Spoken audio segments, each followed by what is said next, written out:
Saudara Wakil Ketua Umum PKB Jazilul Fawait, saudara memprediksi Pilpres 2024 akan diikuti dua poros. Jazilul menegaskan koalisi pasangan Anies Muhaimin siap mengantisipasi jika nantinya hanya dua poros. Namun Jazilul menyebut akan sulit membentuk dua poros jika dilihat dari koalisi yang sudah terbentuk saat ini. Tentu akan ada tiga poros. Bisa jadi dua poros, kita tunggu nanti. Bagi saya tidak akan ada kesulitan memutuskan, tetapi yang sulit itu justru membuat hanya dua poros, itu yang sulit. Yang jelas pasangan Amin mengantisipasi semua kemungkinan. Kemungkinannya kan tinggal dua, tiga poros atau dua poros. Sementara Ketua Harian DPP Partai Gerindra Sufmi Dasko Ahmad mengaku tak mempermasalahkan jumlah poros dalam Pilpres mendatang. Dasko menegaskan dengan bergabungnya Partai Demokrat, Koalisi Indonesia Maju semakin siap mengusung Prabowo Subianto sebagai capres. Kalau kami kan ini namanya demokrasi. Demokrasi itu bisa kemudian ditentukan oleh pemilik hak demokrasi, yaitu rakyat yang diwakili oleh partai politik. Sehingga nanti mau dua poros, mau tiga poros, ya kami ikut aja. Jelang pendaftaran Pilpres, kabar dua poros kembali mencuat. Kabar ini disampaikan Waketum PKB terkait prediksi dua poros di Pilpres 2024. Dengan dinamika politik yang ada sekarang, setidaknya ada tiga poros koalisi pengusung Capres-Cawapres. Pertanyaannya, apakah mungkin poros yang ada saat ini berkurang? Kita akan mengulasnya sore ini bersama dengan Direktur Eksekutif Indikator Politik Indonesia, Burhanuddin Muhtadi. Ada juga sudah bergabung Sekjen PDI Perjuangan Hasto Kristianto dan Wakil Sekjen PKB Saiful Huda. Sore Bapak-Bapak. Sore. Selamat sore. Apa kabar Mas Burhan, Mas Saiful Huda, dan Aldrin? Baik. Pertama-tama kalau gitu mau ke PKB dulu deh. Jadi lontaran Pak Jazilul nih terkait bisa dua poros aja, maksudnya apa sih Mas Huda? Ya sebenarnya melanjutkan arah angin atau sinyal yang sempat dilontarkan tanggal 12 September oleh Mas Arya Bima, kawannya Mas Hasto, terkait dengan kira-kira partai-partai, pimpinan partai perlu duduk bareng untuk potensi membangun dua poros karena berbagai pertimbangan waktu itu. Dan itu yang lalu ditangkap oleh Mas Jazil dan kemarin ketika ditanya wartawan bagaimana potensi soal dua atau tiga poros itu gitu. Nah, merujuk dari yang disampaikan oleh Mas Arya Bima, kira-kira bisa saja potensinya bisa dua. Itu yang pertama. Yang kedua, kalau kita merujuk dari ajuan dari KPU, rencana yang akan memajukan pendaftaran Pilpres yang direncanakan tanggal 10 November, artinya kan tinggal waktu sekitar 20 hari. Nah, Mas Jazil melihat waktu sisa 20 hari Mas Hasto belum memutuskan, terus kemudian poros Indonesia Maju juga belum memutuskan. Jangan-jangan ini ada opsi untuk menggabungkan ini. Jadi menggabungkan antara Mas Hasto mengambil Pak Prabowo sebagai wapresnya Mas Ganjar dan seterusnya. Jadi sekali lagi ini sinyal yang dibaca setelah Mas Arya Bima menyampaikan bahwa yang terbaik. Berarti artinya dari PDI duluan ya yang melontarkan hal itu ya, Mas Huda maksudnya ya? Ya, kira-kira kami menangkap arah angin yang disampaikan oleh Mas Arya Bima tanggal 12 September yang lalu. Kalau gitu emang benar Mas Hasto, kalau kemungkinannya benar PDIP mau bergabung dengan Pak Prabowo menjadi akhirnya satu poros bersama?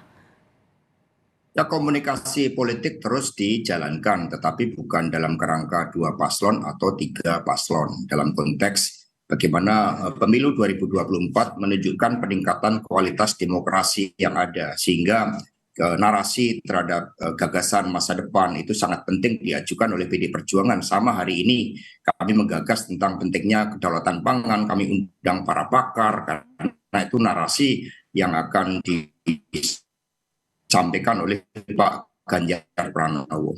Terkait dengan mau dua pasang calon, 2004 5 pasang calon, oke, berlangsung dua putaran. 2009 ada 3 pasang calon dan bisa berlangsung 1 putaran. Jadi kalau ada 3 pasang calon bukan otomatis harus 2 putaran. kemudian 2014, 2019 2 pasang calon. Jadi kami siap. Gagasan awal di dalam konteks kajian demokrasi, khususnya melihat situasional kita di tanah air, dampak pandemi belum sepenuhnya pulih, kita masih mencoba untuk memperkuat bekerjanya ekonomi kerakyatan. Sekarang ada persoalan terkait dengan harga kebutuhan pangan rakyat, beras naik 30%, perlunya stabilitas politik, dan kemudian juga terkait dengan persoalan geopolitik. Tetapi 2 atau 3 pasang calon tergantung bagaimana para pimpinan partai membangun komunikasi politik di dalam memperkuat kerja sama untuk masa depan bangsa dan negara, dan pada akhirnya 2 atau 3 rakyat tetap menentukan. Tapi ada kemungkinan nggak sih dari kan saat ini kan ada 3 baca pres ya yang sudah kita tahu di mana-mana. Kemungkinan emang benar atau memungkinkan hanya tinggal 2 poros saja nanti, Prabowo sama Pak Prabowo dan juga Mas Ganjar? Kalau sebagai kemungkinan politik, the art of possibilities. Jadi dimungkinkan selama partai-partai politik membangun kesadaran. Karena dari Pak Aryo Bimo misalnya, dia juga menjadi saksi betapa tidak mudah negosiasi untuk melakukan kerjasama dengan partai politik pada putaran kedua. Kalau pada putaran harus dengan negosiasi yang begitu keras, mengapa tidak dilakukan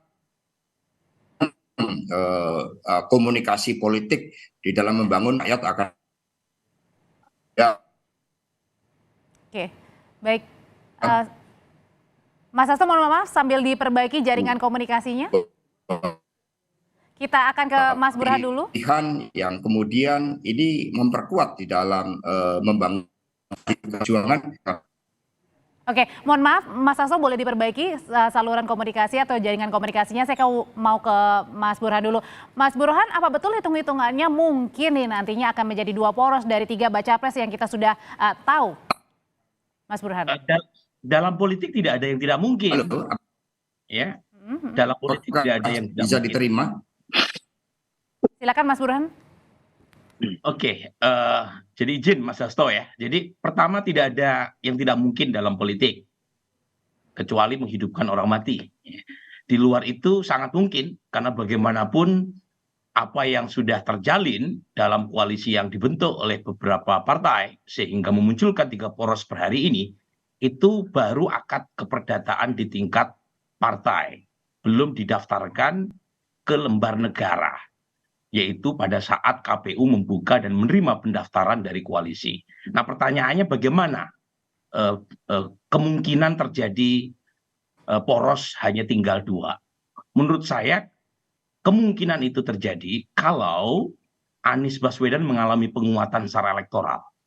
Tetapi kalau misalnya Mas Anies masih tertinggal dibanding Mas Ganjar atau Pak Prabowo, kemungkinan munculnya penyatuan poros antara Pak Prabowo dengan Mas Ganjar itu kecil terjadi. Karena satu, antara kedua tokoh itu secara statistik imbang, masing-masing punya potensi menang, baik antara Pak Ganjar atau Pak Prabowo. Dan yang kedua, bagaimanapun PD Perjuangan partai pemenang. Dan karenanya ada semacam ekspektasi kalau menang tentu capresnya adalah dari PD Perjuangan. Sementara Pak Prabowo dari sisi senioritas lebih senior ketimbang Mas Ganjar. Jadi kalau tidak ada ya yang mau mengalah sebagai cawapres dan saat yang sama keduanya punya potensi untuk menang, maka kemungkinan terjadinya penyatuan poros antara Pak Prabowo dengan Mas Ganjar sulit. Nah, kecuali ya tiba-tiba Mas Anies menyalip ya dan mengancam peringkat pertama seperti yang pernah kita alami akhir 2022. Pada saat itu muncul tuh menyatukan poros Mas Ganjar dengan Pak Prabowo karena Mas Anies tiba-tiba menyalip Pak Prabowo dan elektabilitasnya sangat tipis bedanya dengan Mas Ganjar. Tapi sepanjang itu tidak terjadi, kemungkinan tetap 3 poros. Kemungkinan tetap 3 poros ya. Kalau tadi kemungkinan-kemungkinannya tidak akan terjadi. Kalau gitu sekarang saya mau ke Mas Huda. Mas Huda, tadi kalau dilemparkan ada tadi ya kemungkinan misalnya Pak Prabowo bergabung dengan Mas Ganjar begitu. Nah, apakah juga ada kemungkinan PKB melihat ya bahwa jangan-jangan ada yang tereliminasi nih belum mendaftarkan ke capres nantinya di KPU? Ya, bagi PKB sih sejak dari kami mendorong kalau boleh cerita, waktu dulu kita membangun koalisi dengan Gerindra, semangatnya waktu itu PKB supaya Pilpres 2024 minimal 3 pasangan gitu. Nah pada konteks ini saya kira bagian dari komitmen PKB. 20% presiden threshold, saya kira itu sudah termasuk cara bagaimana publik dan partai sudah terkodifikasi dalam 20% presiden threshold. Nah kalau sudah itu terjadi jangan sampai lalu terkurangi lagi untuk kita bisa membangun paling tidak minimal 3 poros dalam Pilpres 2024. Saya merasa kalau kita sudah terhalangi 20% presiden threshold dan kemudian 2024 dipaksakan lagi hanya menjadi 2 poros, artinya ada 2 momentum reduksi yang berisiko bagi kesehatan demokrasi kita. Yang dimana 20% presiden threshold sudah menjadi komitmen kita, dan jangan sampai semakin melebar dengan terjadi bagaimana hanya 2 poros Pilpres 2024. Nah komitmen ini kami terus jaga. Perspektif Mas Hasto melihat pentingnya efisiensi demokrasi dan seterusnya, saya kira bisa kita iakan dalam konteks satu sisi kita berdemokrasi, tapi pada konteks penting dalam setiap momentum Pilpres kita bisa mengajukan banyak figur, banyak kader, itu juga menjadi perspektif lain bagaimana kesehatan demokrasi kita harus kita jaga. Apapun resikonya, baik berpotensi 2 putaran maupun yang lain. Nah, yang kedua, kami bisa memastikan, saya kira data Mas Burhan juga bisa dibuka. Ketika ada 3 poros, kami meyakini pasti ada 2 putaran. Gitu. Melihat sampai hari ini, saya sampaikan berkali-kali dalam berbagai kesempatan, belum ada satupun calon presiden kita dari 3 figur ini yang melampaui angka psikologis aman 51% elektabilitasnya. Gitu. Bahkan yang kita dapat dari SIGI semua lembaga survei bahkan di bawah 40%. Artinya tiga-tiganya punya potensi untuk menang. Oke, baik. Dan tiga-tiganya untuk bisa berpotensi untuk menjadi terpilih. Karena publik masih belum menjatuhkan pilihan sampai hari ini mana yang berpotensi untuk menang karena belum ada yang 51% elektabilitasnya. Dan itu artinya Mas Hasto dari PDI Perjuangan juga sudah mempersiapkan kemungkinan-kemungkinan jika misalnya nanti ada 2 kali putaran, Mas Hasto.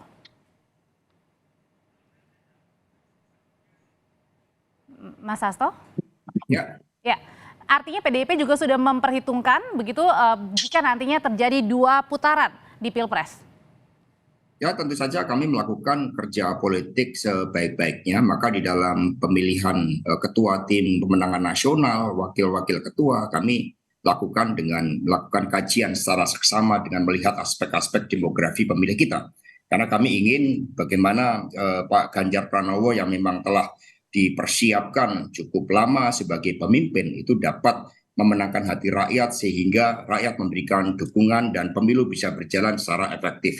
Yang kami ingin tanggapi bahwa kualitas demokrasi tidak ditentukan oleh banyak sedikitnya calon. Dengan kontestasi 5 pasang calon, 3 pasang calon, lalu kualitas demokrasi otomatis menjadi lebih baik. Kualitas demokrasi juga ditentukan bagaimana partai politik menyiapkan pemimpinnya. Rekam jejaknya, moralitasnya, kemampuan teknokratiknya, visi keberpihakannya pada rakyat, itu jauh memiliki bobot yang lebih penting. Sehingga kalau dikatakan dengan 3 pasang calon kualitas demokrasi lebih baik, itu belum tentu juga. Secara empiris menunjukkan 2005 ada 5 pasangan calon, tetapi pemimpin yang dihasilkan saat itu dibandingkan dengan keberhasilan dari Presiden Jokowi selama 2 periode sangat jauh. Nah dengan demikian menyiapkan pemimpin itu merupakan isu yang lebih penting. Narasi yang dibangun oleh pemimpin, partai yang mendukung dan karakter pemimpin dalam pandangan PD Perjuangan itu merupakan suatu isu yang seharusnya kita angkat saat ini. Daripada kita mempeributkan mau 2-3 calon yang akan bertanding dalam pemilu yang akan datang. Mas Hasto, tadi kan Mas Hasto sempat bilang nih, kalau misalnya bisa saja jelang pendaftaran, nantinya dari 3 baca pres ini akan mengerucut menjadi 2 pasangan calon yang mendaftar ke KPU. Kalau misalnya memang prediksinya seperti itu, sebenarnya faktor apa saja sih yang bisa menyebabkan kalau benar-benar terjadi dari 3 menjadi 2 paslon yang mendaftar? Yang pertama, faktor di dalam melihat kepentingan bangsa dan negara. Menjelang pendaftaran mungkin ada suatu kesepahaman di antara para pemimpin bagaimana tanggung jawab kita untuk membangun loncatan kemajuan. Bagaimana dengan kepemimpinan yang sebelumnya di G20 yang sangat diapresiasi, keketuaan di ASEAN, kemudian mendorong semangat persatuan sehingga terjadi konsolidasi antar partai politik. Yang kedua dari aspek peta politik, misalnya tadi Mas Burhan menyampaikan, sudah berupaya sekeras mungkin melakukan konsolidasi, tetapi dari aspek elektoralnya ternyata tidak mengangkat calon tersebut. Maka ini kemudian memunculkan suatu kesadaran yang baru. Yang ketiga, ada faktor X yang kita juga tidak tahu. Politik kan selalu terjadi faktor X yang juga harus kita perhitungkan, tetapi ini sulit dilakukan suatu analisis secara empiris. Yang keempat, ya faktor ya dari internal partai sendiri. Kalau kita melihat adanya kecenderungan 3 pasang calon, kemudian kita dihadapkan pada tantangan internal dalam negeri yang relatif berat, misalnya kekeringan, ini kemudian membawa suatu implikasi lebih jauh terhadap persoalan pangan, muncul suatu kesadaran. Kalau gitu kita menyatukan diri agar secepatnya pemilu ini dapat memberikan suatu kepastian secara politik, secara ekonomi, secara sosial, lalu muncullah suatu spirit untuk duduk bersama. Baik. Kalau gitu Mas Burhan, misalnya nanti apa sih sebenarnya kira-kira yang mungkin saja menjadi penyebab ketika pada saat mau ke KPU ini justru yang mendaftar hanya 2 paslon saja. Apakah mungkin ada yang tereliminasi dan kira-kira mana dari 3 paslon ini yang mungkin saja paling rentan bisa dibaca, Mas Burhan? Lagi-lagi spekulasi semacam itu dimungkinkan sepanjang belum didaftarkan ke KPU. Nah, kalau ditanya seberapa besar kemungkinan itu terjadi, lagi-lagi sangat tergantung oleh konstelasi elektoral jelang pendaftaran dan penutupan capres-cawapres ke KPU. Kalau misalnya elektabilitas Mas Ganjar dan Pak Prabowo masih berada di peringkat pertama dan kedua, saya kira sulit untuk mengasumsikan siapa di antara keduanya yang mengalah sebagai cawapres.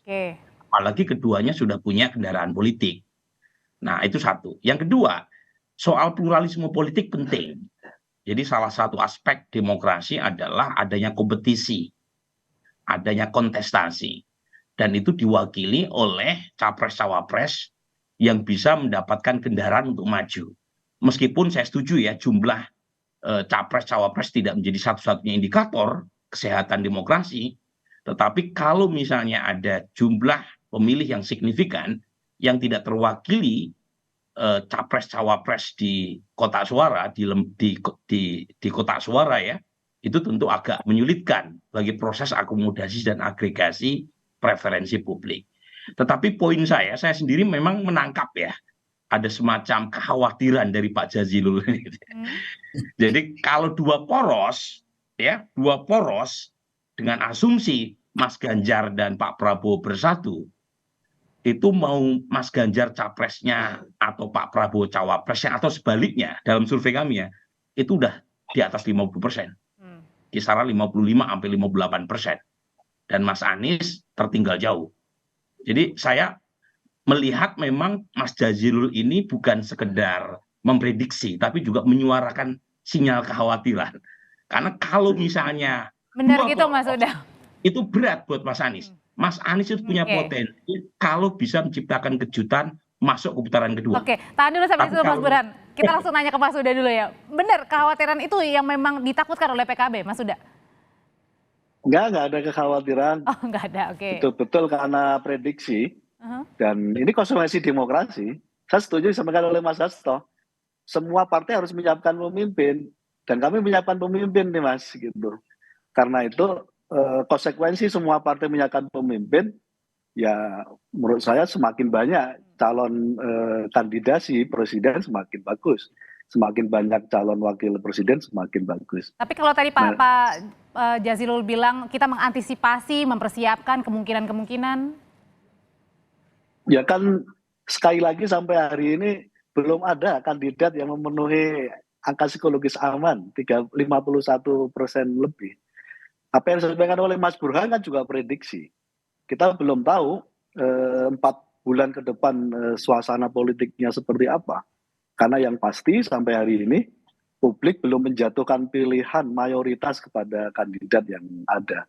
Coba kalau kita bisa lihat lagi misalnya ketika hasil survei kita cek secara detail, ketika ditanya apakah Bapak Ibu sudah memastikan akan memilih calon kandidat tertentu, totally dari undecided voters plus swing voters dari 3 kandidat ini, totally masih 47,6%. Publik yang masih ragu, yang kedua belum menentukan pilihan. Oke. Artinya publik masih menunggu apa yang akan sedang terjadi kira-kira 4 bulan yang akan datang. Yang kedua, biasanya siklus kekuasaan selalu pasca reformasi ditandai 10 tahun. Jadi kira-kira Mas Hasto, publik butuh semacam kebaruan kepemimpinan yang membawa angin baru dari legasi yang sudah luar biasa diberikan oleh Pak Jokowi. Sekarang Tapi publik juga menghendaki ada suasana baru itu. Saya mau balik lagi ke PDI Perjuangan. Nah, Mas Hasto, saat ini kan koalisi yang paling gemuk, yang paling banyak adalah koalisi Indonesia Maju mendukung Pak Prabowo. Nah, bagaimana dengan PDIP? Apakah sudah cukup dengan koalisi parpol yang ada untuk mendukung Mas Ganjar? Ya, sebelum saya tanggapi tadi yang model publik 2 periode perlu perubahan itu model Amerika. Kalau model Indonesia, begitu rakyat melihat kepemimpinan yang berhasil, yang menyatu dengan rakyat, dan itu ditunjukkan oleh Pak Jokowi dan Pak Ganjar, maka kesinambungan ini menjadi suatu hal yang sangat penting. Rakyat tidak menginginkan adanya suatu antitesa dari Presiden Jokowi yang dikatakan berhasil. Meskipun kejutan-kejutan bisa saja terjadi antara PKB dan PKS bisa bersatu, itu kan secara teori politik juga sangat sulit dicari rasionalisasinya. Tapi bagi PDI Perjuangan, kerjasama yang sudah dibangun itu saling melengkapi.